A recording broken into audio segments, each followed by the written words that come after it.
cost of closing Hazelwood, rising power bills and the Latrobe Valley in limbo. The region as a whole will suffer immensely because most of those workers will have to move interstate to find work.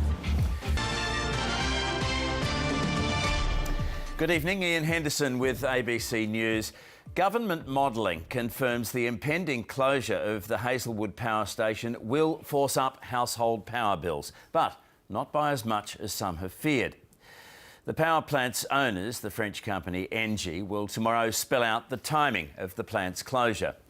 Hundreds of jobs are at stake, and there are lingering questions about the impact of the closure on the security of Victoria's power supplies. We're joined now by our state political reporter, Frances Bell. Frances, who's done this modelling and what does it conclude? Ian, the government commissioned the modelling this month and it's been done by consultants Carbon and Energy Markets. It predicts that the closure of Hazelwood could push up household power bills by between 4 and 8% a year. Now, the first analysis in this report is based on the electricity futures market, and it predicts that the average household power bill could increase by around 4% in 2017, or $44 for that year, which works out to an increase of around 85 cents a week. There's a second analysis in this report, and it's based on government departmental assumptions.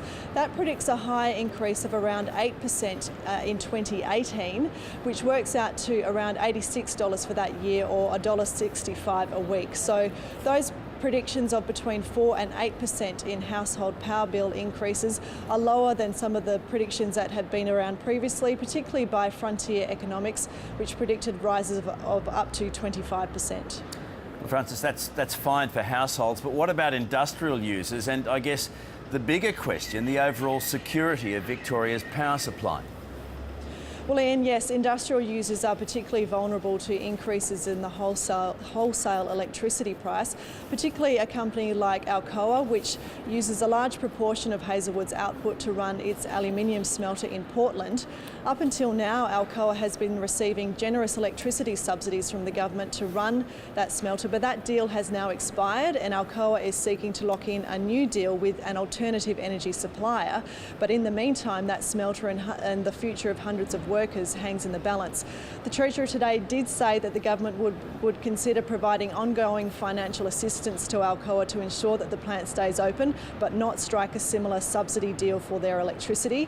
The Treasurer today also did seek to allay concerns that the closure of Hazelwood could jeopardise the future of Victoria's energy supply, particularly when it comes to security and reliability of supply. We have been given absolute assurances that there is more than enough energy in the network to sustain and support the community's energy needs. Hazelwood provides 25% of our electricity needs. If you're sitting on a four-legged chair and one leg falls off, the chair's not going to stay upright for very long. So, Frances, what are we expecting to hear tomorrow? Well, Ian, we are expecting confirmation from the company in the morning regarding the closure, and that should quickly be followed by details of financial assistance from both the state and federal governments to soften the blow on those hundreds of workers from Hazelwood and their families, as well as the broader Latrobe Valley community, which, as Jean Edwards reports, has been bracing for this news for some time. For a region that's endured years of hardship, the fear of the economic unknown is hard to bear, and hopes of a staged Hazelwood shutdown have dimmed.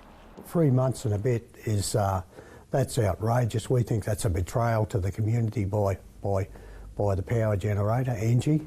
The mining union is lobbying for a regional program of voluntary redundancies and redeployment.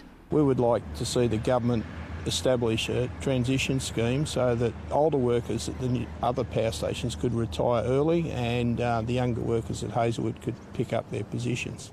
When people talk about retraining and so forth, well, I've got to tell you, my members don't want to become donut makers or baristas. Modelling suggests Latrobe Valley power station workers inject almost $500 million into the Victorian economy every year. Hazelwood's closure could deprive the region of $100 million in lost wages alone.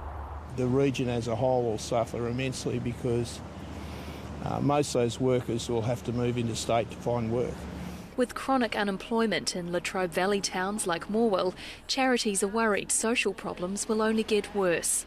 We have a high drug problem already in town, and with the potential of the Hazelwood closing, that won't get any better. If anything, it will certainly get worse. Ray Burgess has been running Morwell's news agency for more than 20 years. He says the Latrobe Valley is going through an identity crisis. A lot of people had their fathers and grandfathers and themselves working there, and so I suppose really if you take that away, it's the first element of realisation that part of your life that's been there is no longer going to be there. Switching an ageing coal-fired plant to an industrial relic. Jean Edwards, ABC News, Morwell.